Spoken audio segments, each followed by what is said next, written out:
Good morning, everybody. I'm Debby Montgomery Johnson, founder of the nonprofit The Woman Behind the Smile, and your host of Stand Up and Speak Up, a show that is about each and every one of us.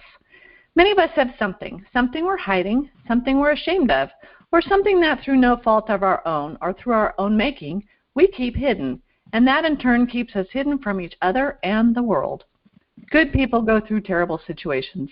Wise people know when and how to let it go. Everything that happens to us helps us grow, and while it may be hard to see it right away, the most important thing to do is to change your perception about your circumstances.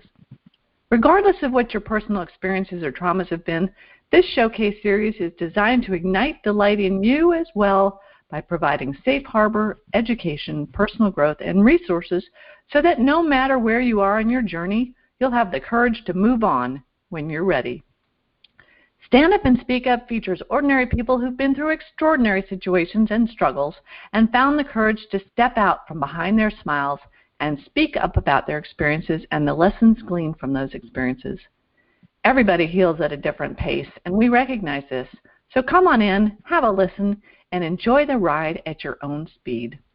Well, Happy New Year, everybody. We're in a new decade, 2021, and boy, it feels like just yesterday that we were in 2020, and at 2020 hindsight, we're moving on. We're going to foresight, and we're going to looking forward, and my guest today is a great woman, and our topic today is change your perspective, change your life, and my guest is the one and only Laura J.K. Beers, the Motivational Medium. Good morning, Miss Laura. Good morning, and thank you again for having me. I'm delighted to have you. Delighted to have you. And I love to do my research on my guests because you are also a member of Women's Prosperity Network. We have known each other from afar and not maybe met in person, but, I can't remember breakfast this morning. So Laura is up in Central Florida. Is that correct, Laura? Where are you coming from? Yes, Melbourne. Up in Melbourne, and that's a great Women's Prosperity Network chapter up in Melbourne. And we're glad to have Laura. I want to introduce her properly with her bio here, and then we're going to go into our conversation. So Laura is an international motivational speaker and a psychic medium.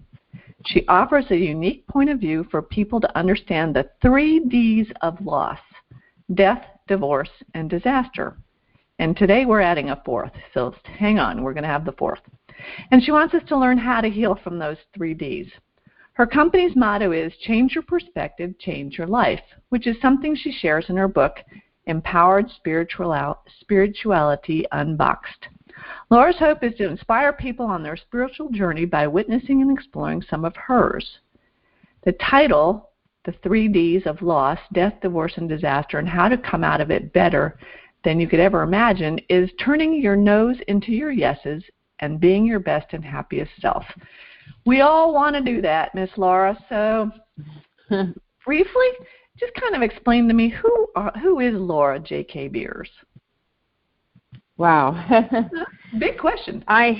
It's a great question. We excuse me, we all are a person that is, I like to say, on the path to remembering who we truly are, who our spirit is, who we really and truly are and have been on the other side when we are just energy. Whatever your belief is, there's this person that's inside of you, call it your spirit, your soul, and I think that we get bogged down from our parents and our peers and our teachers and all these people of them telling us what we should do and what we should think and who we should be.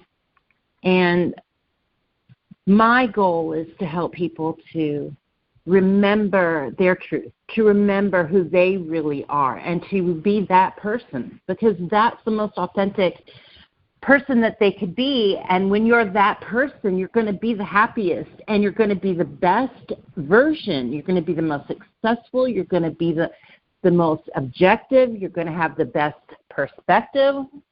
It's just going to make your whole life better. And so my job is to help reconnect you, whatever your belief is. It doesn't have to be a spiritual or a religious thing at all, because it's really not. But it's just in helping people to reconnect with who they really are. And it's really interesting. My late husband, Lou, passed away in 2010. And right after he did it, one of his best friends, who became a good friend of mine, came into town, and we sat down, and he said, "Deb, who are you?" And I'm sitting there going, well, I know who I am. I'm the kid's mom. I was Lou's wife. I'm Jack and Gwen's daughter. I'm all these things, Yeah. But I never really thought about, who am I? We take on these roles. Can you kind of talk a little bit about that, taking on these roles and losing ourselves in those roles?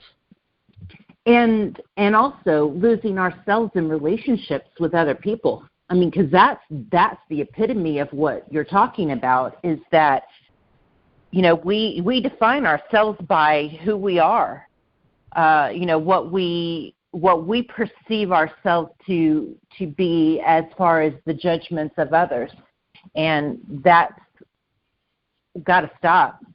And we have to start looking at ourselves from the beliefs of what we hold to be accurate and true, and not what other people think. I mean, I had a huge epiphany kind of recently, because I don't know if you know this, but I've been a dance instructor.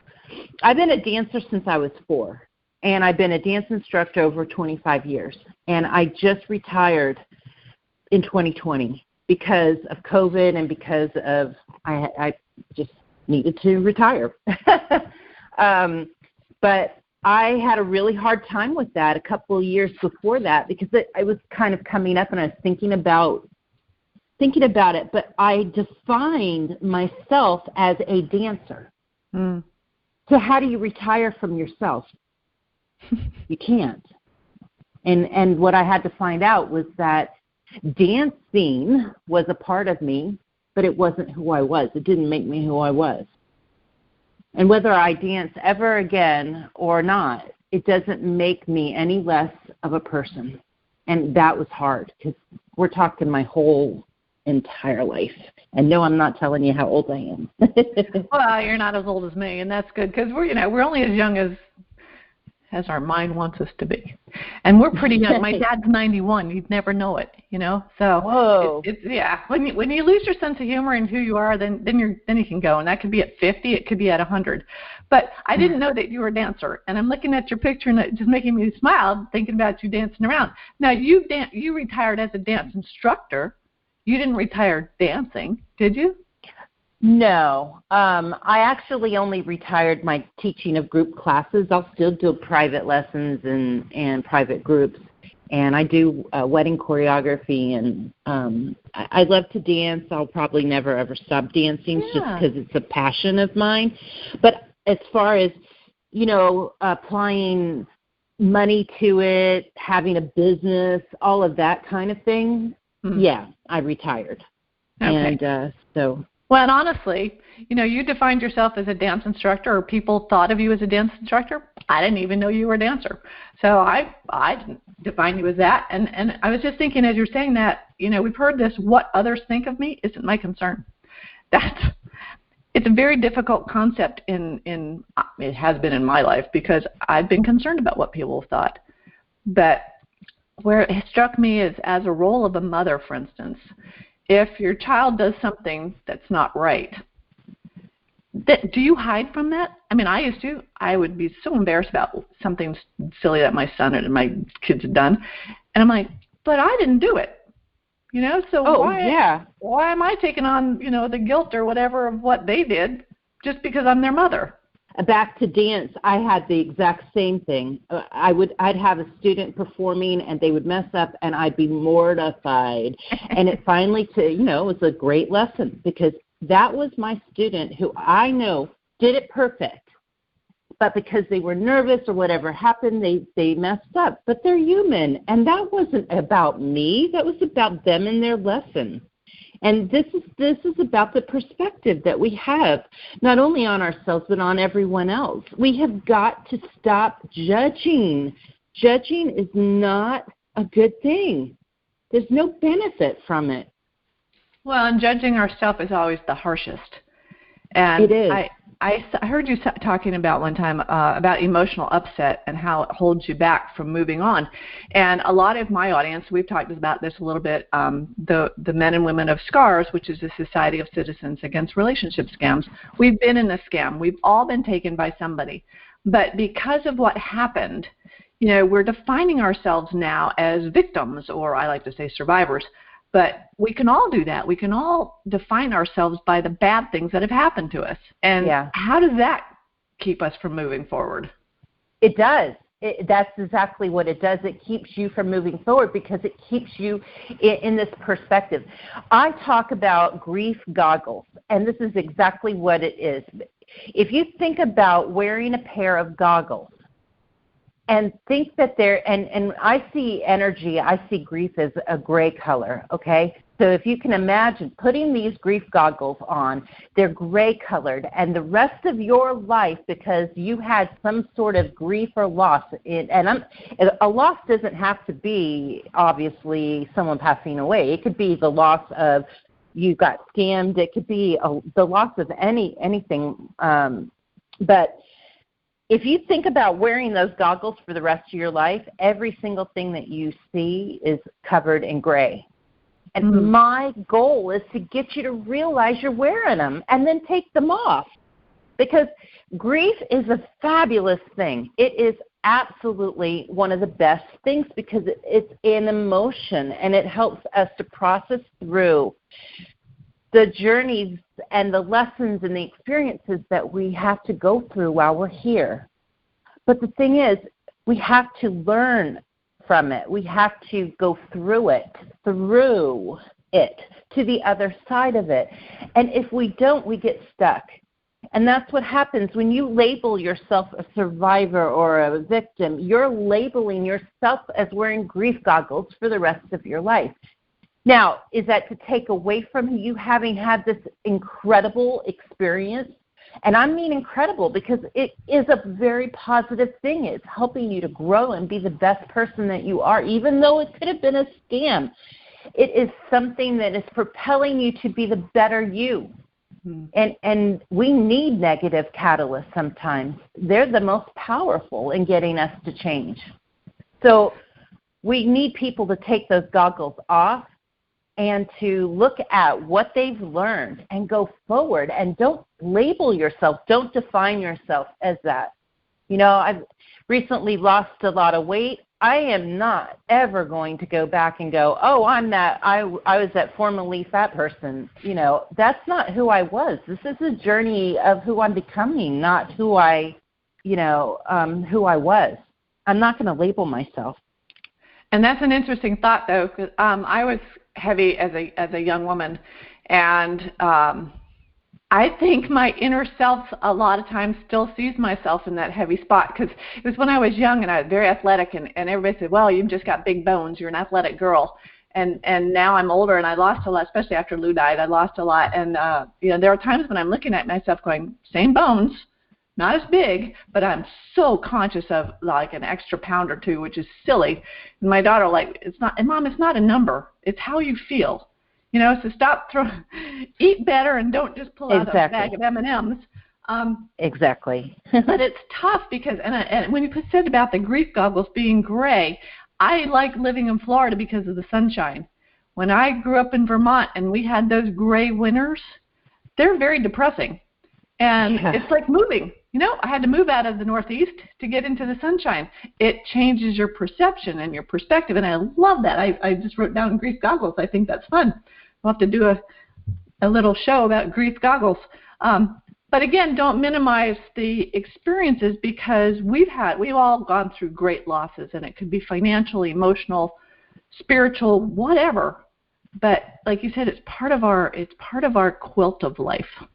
Oh, I like that. Mm-hmm. It is, and we all make our squares at different times in our lives, but it's sewing them together, and it's going to be beautiful in the end. We just can't see it when we're in the middle of it. Exactly. Right? Exactly. Yeah. So when we hear, I'm going to switch gears just a little bit because you're position in life now is as the motivational medium. Can you kind of explain what that is and how you got there and how skeptical you were, because people may not understand the word medium? Sure. Yeah, the motivational medium came about because I love to talk. I love to give speeches and talk to people and inspire them. So the motivational part is the motivational speaking, and the medium part is from being a medium. And for those of you that don't understand what a medium is, I'm literally the person that is like a conduit, the intermarrying, that's the wrong word, but I guess you get the idea. I'm in the middle between the other side, people on the other side. It's just energy on the other side, and the humans that are here. And I'm able to speak to those people that have passed away on the other side that make up your spirit team. Everybody has a spirit team, and that's comprised of a lot of the people on the spirit team are those that have passed, that have been here before and then passed to the other side. We've talked about this a little bit. I firmly believe that we are spiritual beings having a mortal experience. And exactly, those others are still around us. You know, I believe families are forever, and they're on the other side. And I you know, it's interesting. When Lou passed away, first off, I got mad at him for dying because he had left so many things undone and unsaid, and passwords that he didn't tell me about with the company. But I remember sitting in my office and just looking at a picture of him saying, "You got to help me here. You know, you got to just give me some information or give me inspiration on where to look for certain things." And is that kind of what you're doing, or exactly? Okay. Exactly. That's exactly. I have. We can talk about it later. I have a gift for everybody. It's an e-page on the top 5 signs that Spirit is contacting you, and that is what I want. I am a medium, and I can connect you to your loved ones that have passed. Yes. However, you don't always need a medium. You need to also be more connected to your own spirit, and so that and that spirit team of your own, so that you start to recognize that they're there to help us. They give us signs. They give us signals. They will help us.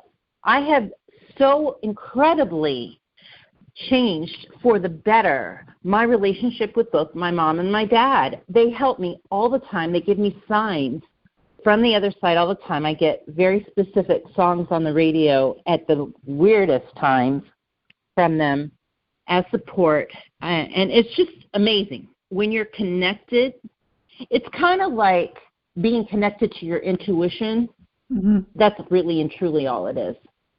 But it's really sitting down and taking time to take a pause and to listen. Yes. Because in our busy life, you know, and after Lou died too, I was so busy. I defined my life by busyness, not business, but by busyness. And you don't have time to listen to anything quiet because you're so busy. That was your grief. Well, and I blew through that probably not very effectively, because at that point you're in the fixer position and trying to take care of everybody else but yourself. So how do we take that time and realize, I think this is a negative word, but being selfish is a little different than self-care. So yes, how do we do this self-care after grief? Well, we need to do it during grief. That's, you know, as soon as it happens, we need to start with self-care. Truly, that's when.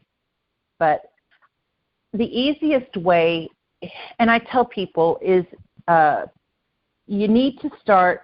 Well, see, it's called education. You got to be aware that you know that you got to stop and listen. Once you're aware of that, then you just got to find a way to do it. And there's so many different ways to what I call meditate. Meditate is just basically where you're getting out of your head. You're letting your body chill out and relax for a few minutes, and you're trying to get your mind quiet. You can do that sitting still for 2 minutes, or you could do a walking meditation. You could stand in the shower. You could go out and garden. You can go swim in the water. It doesn't matter. It is unfortunately, a lot of people do it driving. Don't recommend that. But, and that's part of my spiritual development, that I help people with, learning how to meditate and connect with spirit, not only their own spirit, but with their own spirit team, so that they can hear and listen and look for and know what to see, what kind of signs to look for, and give their intuition a big boost so that they know that this is about their self-care and not about being selfish. I'm sure 10 million thousand people have said this, but it is the best example ever. When you're on the airplane and the oxygen masks come down and they say, make sure to put it on yourself first, because if you put it on your kid, you're going to pass out. And it's the truth. That is the epitome of the truth. We have to take care of ourselves before we can take care of others. It is absolutely the most unselfish thing that you can do, because we want to help other people. We want to be there for other people. And how can you do that if you don't take care of yourself first? Okay, so here's a question. And we surround ourselves with really good people that are big-hearted and generous and whatever. So why do bad things happen to those good people? In the case of the women at Scars, why did someone scam us? And you're not going to necessarily have that answer, but in your realm, in your experiences, why are people, and they're beating themselves up over this? What can they do if they've had that bad experience, and why do you think that's happening to them? You have me on for the reason of this. So I'm going to open the can of worms with this one, okay? Go for it.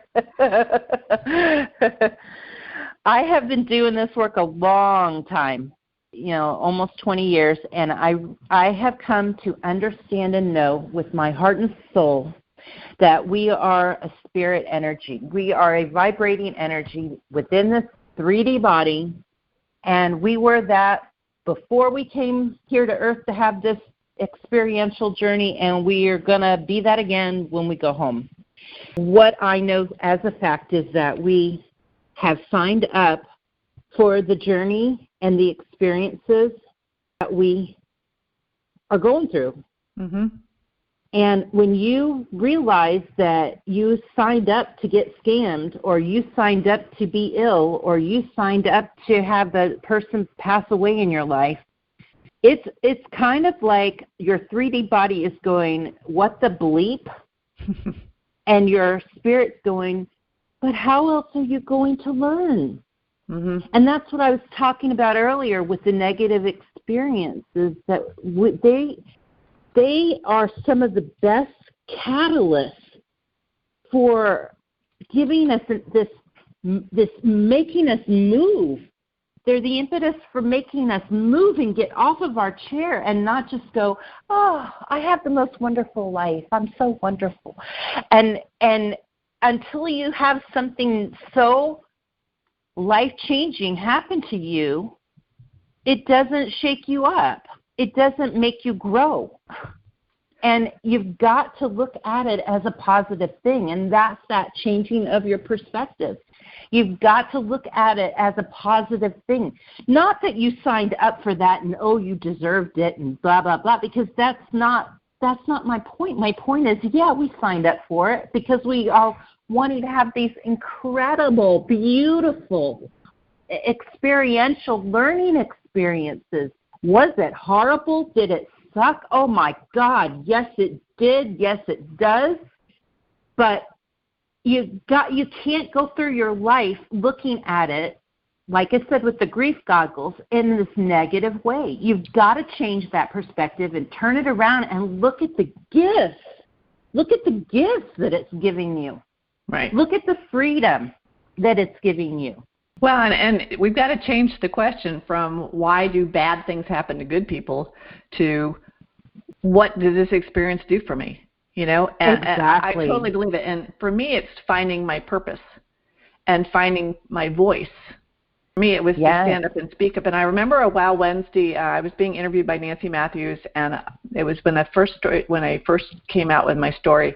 And a woman from up in the Midwest somewhere, she was a pastor, she said, Deb, if you believe in God, you have to understand that he allowed this to happen to you because he knew you would speak up about it. Yeah. I'm thinking, well, shoot, that's exactly why it was. And at that point, and then, through the business of speaking and talking to a couple of the girls and saying, you've got to tell this story, you got to tell this story, I realized that it happened. I can't take the money with me. I wish it was in my bank account right now, but I learned so much about myself and about what's happening in the world that it was a way for me to be of greater assistance to young women, older women around the world to say, let's be careful, let's do this together. But like you said, education, it's knowing what's out there and being careful or being aware so that we can make informed choices of our own and go through the consequences, good or bad. But it gives us a voice and experience. And in spite of what happened, I feel like I'm a better person today than I was 10 years ago. Awesome. That's awesome. See, you've got it as a gift, and that's what it is. It truly is a gift. And it's exciting because it gives you purpose, and we all need a purpose. And, it can be negative, but here's the hard part, too. I think sometimes you lose friends because of that. Yes. So why does that happen? What is happening with your relationships when you're moving forward like that? Well, you have to understand, this is scientifically based, okay? There's vibrating atoms, and a vibrating atom, that's what we're made of. Everything is made up of vibrating atoms, and different frequencies, a higher frequency will bring up a lower frequency, which is amazing to know that. So you can play, if you want to meditate, by the way, play some really high vibration music, and it will really shift you. It's amazing. But anyway, what's happening is that as you are that person that they've always known, your friends have always known, and then you start shifting and you start changing, and your vibration has gone up higher, all of a sudden they're not feeling so comfortable about themselves when they're with you. Mm. This is about them and how they feel.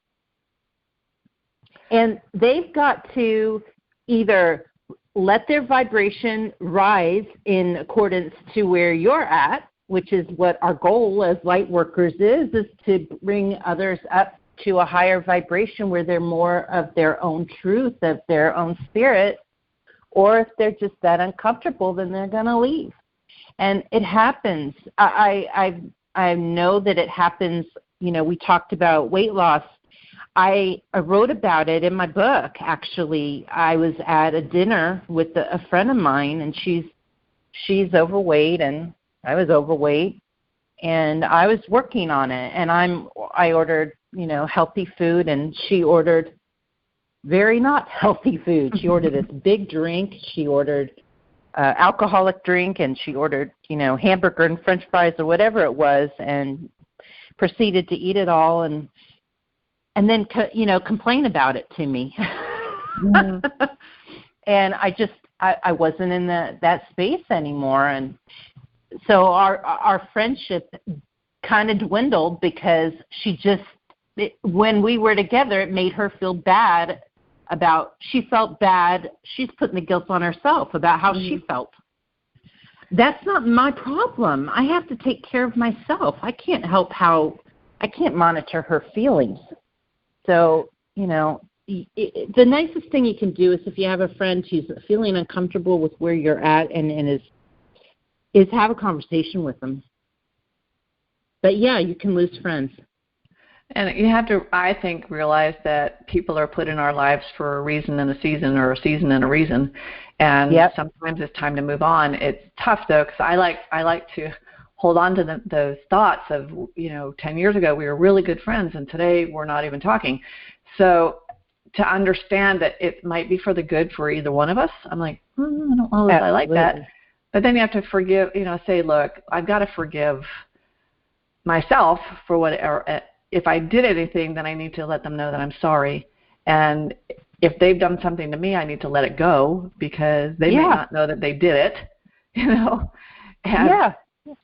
And, and that forgiveness part it's an interesting concept, forgiving yourself. And I think we talked about that a little bit too, is you've got to forgive yourself when you reconnect, or you're not going to be able to move on. I don't know if we addressed this at the beginning, but you weren't always a medium. You never considered yourself a medium. You considered yourself a skeptic. Yeah. What's the story there? How did you figure that one out? I was brought up, in a faith-based religion. It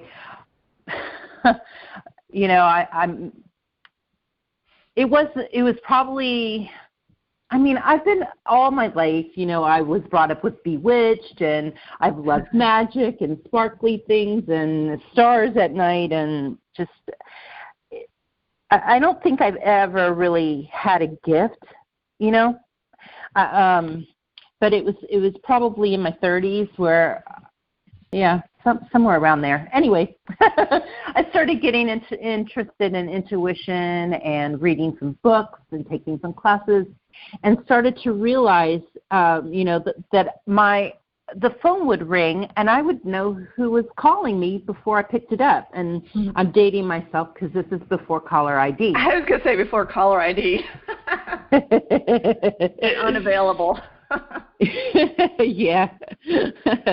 And so, I just started reading and taking these classes, and I stumbled across a mediumship class and a spiritual development class, and it was just fascinating to me. I remember, I joke with my friend who's the instructor now. She says, yeah, Laura, I remember when you came into the class and you stood there with your hands on your hips and like, I'm not taking part in any kind of religion. Because spirituality is technically a religion, but really it's just a belief that life goes on, Mm-hmm. But there's really no religiousness to it at all. And I've been so, I'm sorry? No, I was wondering, I had heard the story about your husband and about this woman that you'd talked to.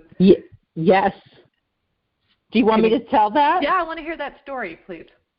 Yeah.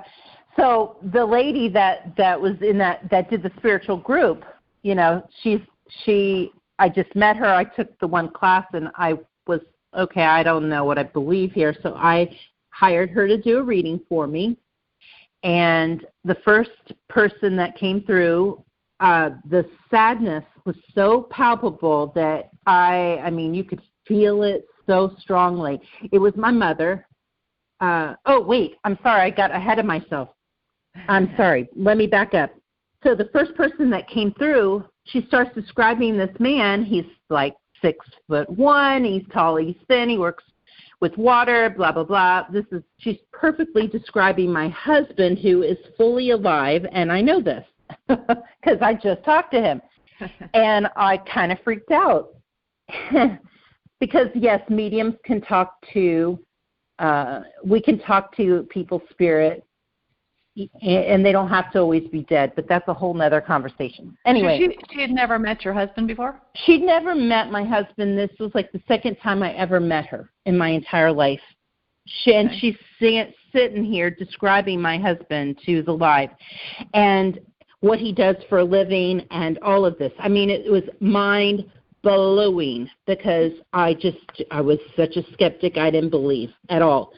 And the reason why we come to find out later is because once she picked up on my husband, John, she was then able to bring through my mom. And that's where that sadness came through, palpable sadness. And she could not have brought my mom through. I wouldn't have believed it if she hadn't brought through the evidence about my husband first. And that's exactly why that happened in that order, because we don't control it. Spirit on the other side knows what's in our highest and best good, and then they can, that's a whole quantum theory on time thing, which is another subject. But anyway, they know what's in our past, present, and future, the best thing for us, and they knew they had to bring through evidence from about my husband in order for me to then get a reading from my mom, who was on the other side, having passed away, that I would actually believe it and be able to get the healing from it. And boy, did I ever, and I've never stopped. That opened the door of interest to me, made me so interested, and eventually come to find out that mediumship is my gift, is my special thing. So it was very cool. It was very pivotal. So when you came out of your, like you called it, your spiritual closet, yeah, how did you deal with the naysayers and the people that were going to poo-poo you on that one? That was rough because, again, I was so worried about what everybody thought, and I had developed a website, and I very much have been a business person, my whole life, and so I contacted a mentor at the Small Business Association, a very incredible businessman, and I said, please check out my website, and what do you think? And he emailed back and said, well, if you want to ever be taken seriously in the business world, you need to get rid of that woo-woo stuff. And I was like horrified. I was totally blown away because I'm just coming into being a medium, knowing that this is my gift, knowing that this is what makes me special and unique. I love doing it. And here's a businessman that I respect telling me that if I ever want to be taken seriously, I need to get rid of it. I cried for 2 days. I literally cried for 2 days because I just didn't know what to do.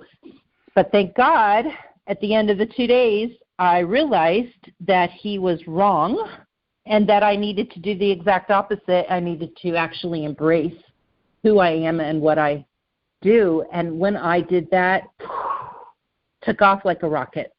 Never looked back. It was awesome.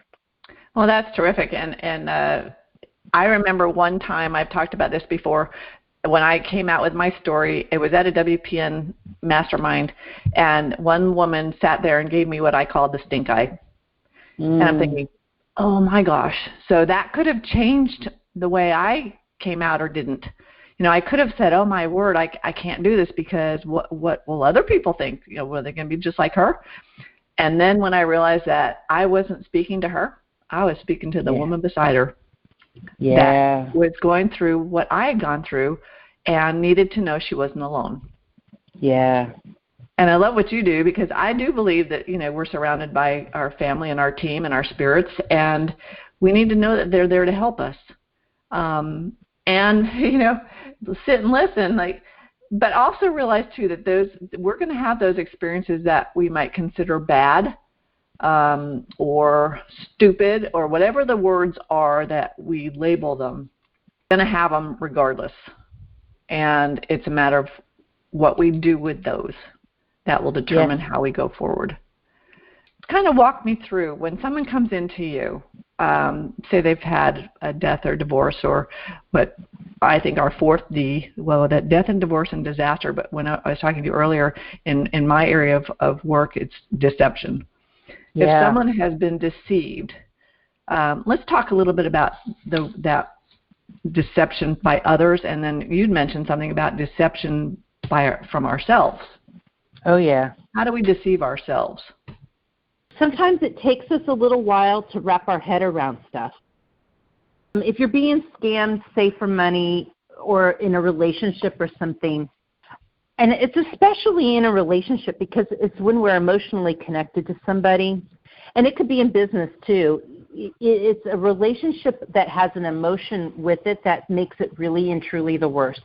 And that's where we tend to not believe what we're seeing with our own eyes. We see it sometimes the guy could be, if the guy or the girl or whoever it is in the relationship could be treating us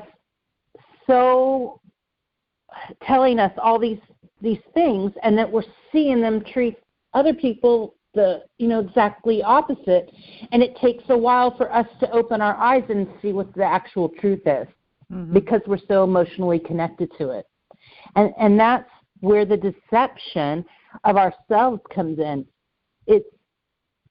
It's a lot easier when you're objective, when you're not emotionally tied in there, to see deception, but when you're emotionally tied in, it makes it very difficult. And that's where a third person, an objective coach, comes in and can help you to see, help you to be more objective and to understand, what's going on and what's happening. And that's part of what I do.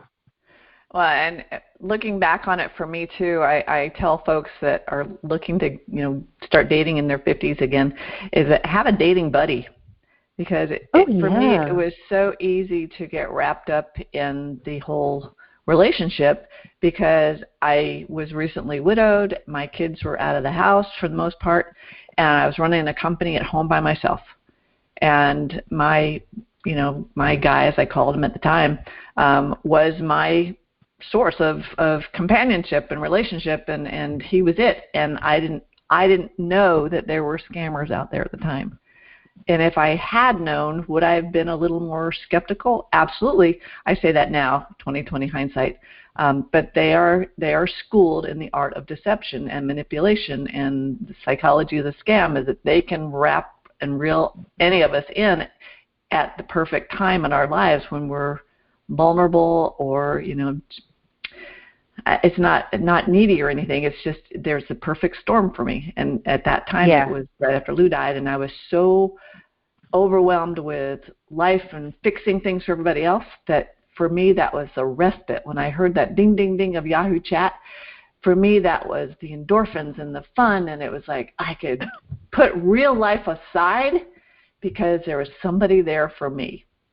And after that fell apart, then the guilt and the shame and why did I do that? I'm a smart person, how could I have let that happen to me? That's where we have to be careful that we don't get stuck in that, how did it happen to me, and where do I go now? So what do you do to get people to understand that and then to move forward out of that? First, I just got to say, I love your idea of having a wing person with you, because that can be your objective dating person, your friend that you take with you that says, wait, that's not what I'm saying. I think that's awesome. And that's, that's what I do as a coach, is I'm that wing person for my clients. So I think having an objective person is awesome. I think that is a great tool to have in your tool belt. Scammers don't like that. No, they don't. They'll tell you not to listen to that person. And that's a toughie because now, I had that situation where I actually, one of my best friends, who now lives beside me, she's like, she told me later on, she said, Deb, I had to back off because I didn't want to lose you as my friend because I was trying to be objective and tell you to stop, but you weren't listening to me. I'm like, that is so true. I'm sorry. Wow. I should have had her. Well, should have. Shoulda, coulda, woulda. There's a lot of that going on. But it's tough. We're going to take a little bit of a break because I have an objective wingman, and it's Dr. Tim McGuinness.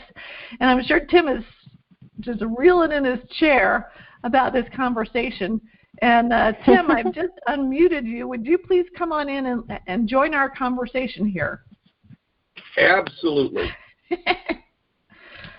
So, what's your take, Dr. Tim? Hello. Where to begin? I know. It's short, Tim. I think the challenges in the topic that we deal with victims, and this is going to touch back on the question of belief, because technically, all belief is a religion. It may not have dogma, it may not have practices, but by definition, that is what belief means and what religion is. People believe a variety of things. All belief is unreal. in the sense that it's internal. And the great challenge that we as human beings face is being able to objectify our beliefs. In other words, to take our beliefs out and look at them objectively to the extent that our brains will allow us to do that and come up with a truth. Again, truth is one of those subjective things. It's based upon analyzing what we can perceive of the world around us and trying to figure out what's real from what's not real. It matters less what reality is than what our belief systems can do to us positively or negatively, and it goes both ways. People have joined the most fantastical belief systems in the form of cults. Look at Jim Jones in Guyana for an example of how beliefs can negatively affect you. The people who drank the Kool-Aid so believed in the message being told that they took their life because of it. Unfortunately, scams are very much like that. It's a cult of one, so to speak. Those beliefs lead you down a path that is very difficult. One of the things about belief is disconnecting and unwinding yourself from a belief is an incredibly hard thing to do because you've so embedded it in your brain that to be able to look at it objectively and then plot a path of exit is a very hard thing. That in and of itself is traumatic. But when you are confronted with the absolute reality that what you believed was false, then that is extraordinarily traumatic. And that goes true whether it's a belief system in a given religion or whatever it may happen to be. It is a very hard thing to do, whether it's politics, etc. I mean, a lot of people in this country are going through a kind of grief cycle associated with political upheavals. But regardless of all of that, you know, the problem that scam victims especially face is the problem of disconnecting belief, but at the same time not jumping into another set of beliefs which are equally fantastical and equally destructive. So one of the things that we see in victims is 1 in 5 are going to jump off a bridge, figuratively. I don't mean literally. It actually turns out that about 15 to 20 people actually jump off bridges. But when I say figuratively, it means that as they come out of a scam, they're going to jump into another belief system of urban legends, false news, whatever it may happen to be, and they're going to accept that so much. Part of it is because of the anger that fuels them or their denial. You talked about the grief goggles. That's a great term. Because of that, they cannot let that go because they've latched onto that belief system. It's fueled by their own hormones, and they're so invested in it that they cannot see any objective truths, nor are they willing to accept those objective truths. So I myself am an anthropologist, and one of the things that you learn as an anthropologist is the equivalency of belief systems. Regardless of what they are, they're all fundamentally based upon what your brain perceives. Now, when we talk about things like quantum vibrations, the reality is everything is a wave, a standing wave. All quantum states are standing waves, and the interaction of those waves produces results, both at the subatomic level and in all forms of matter and energy. But without going into that, the challenge is that the energy that people project is going to be based upon their belief system.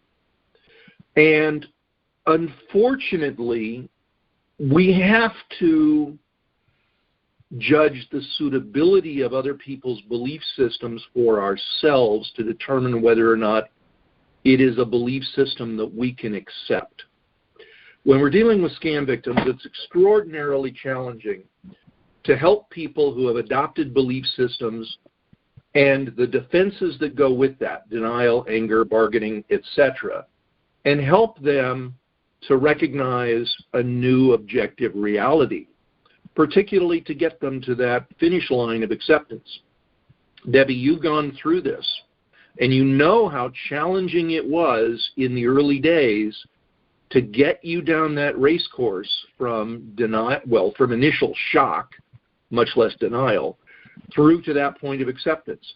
So regardless of what the belief system is, you always have to try very, very hard to objectify it, be able to analyze it and look at it in terms of its suitability to your life goals, to whether it's the return to happiness, whether it's return to emotional stability, whatever it may happen to be.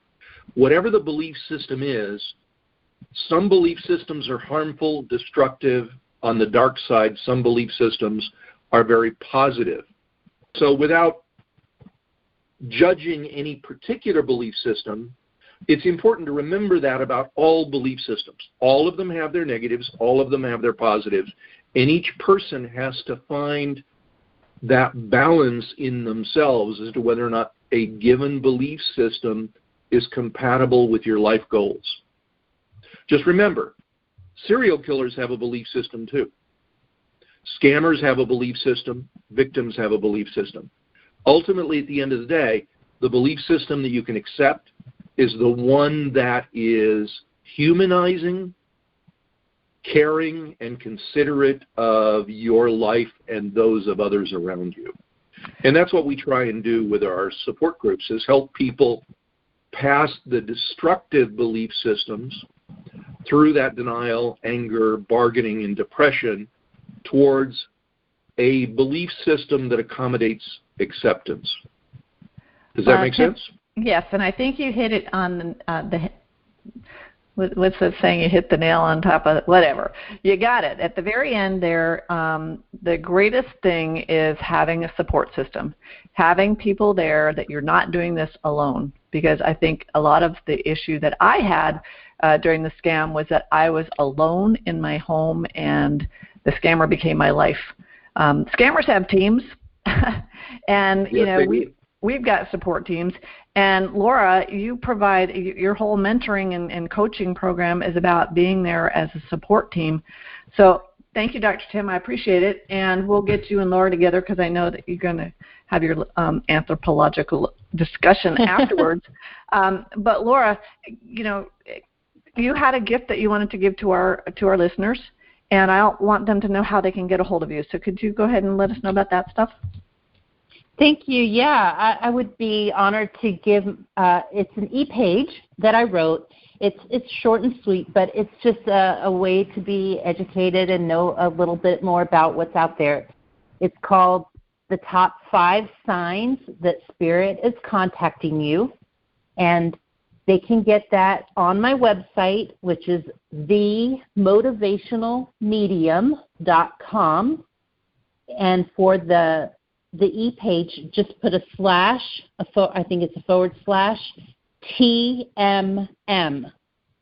So themotivationalmedium.com/TMM, and that'll give them a free e-page. Great. And how can they get a hold of you if they'd like to pursue more of a discussion with you? So they can reach me through my website. I have my phone number, I have email, I have all the social media posts, everything is on that. They can get my book. Just reach me in any way through themotivationalmedium.com, or they can call me at 321-751-4766. Okay, and I will have this all it's on my website right now. We'll put it on the YouTube video afterwards so that people can get a hold of you. I've found this extraordinary, Laura. I'm so grateful that you were my guest today. Any last words on change your perspective, change your life?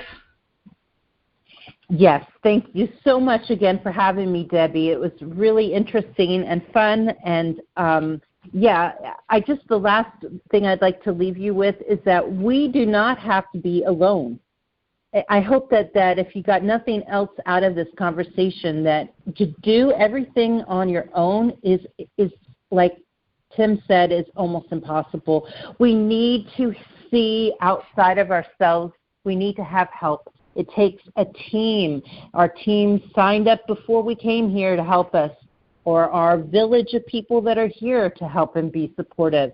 This is how we get to see and judge, like Tim was saying, what is our truth? What do we believe? What is the best thing for us? And so please reach out for a coach, reach out to your spirit team, reach out to your village of family and friends, but you're not alone, and please reach out.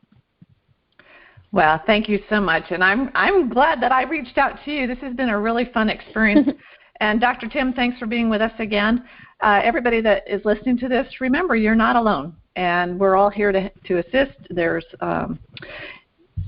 just a lot out there. Do not do this on your own. We weren't sent here to be by ourselves.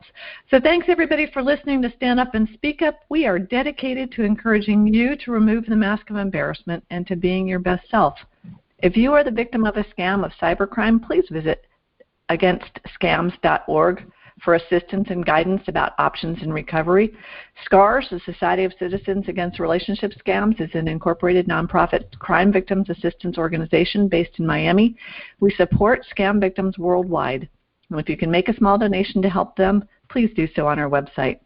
This episode has been sponsored by BenfoComplete.com, a vitamin supplement company that supports happy and healthy hands and feet for those with neuropathy.